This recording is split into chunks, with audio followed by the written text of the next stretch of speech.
حتى الآن وعلى مدى 10 أيام وربما أكثر ما تزال الحرائق في لوس أنجلوس وما زالوا يترجون المطر.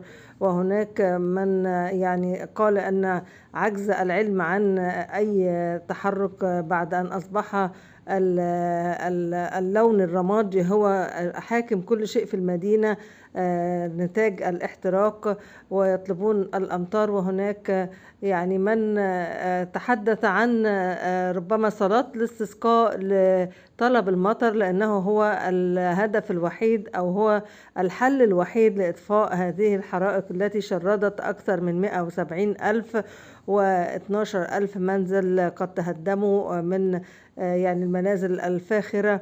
وما تزال الحرائق حتى الآن مشتعلة، ولا يبدو أن هناك حل. وهناك يعني طلب إيماني بأن يكون هناك صلاة استسقاء.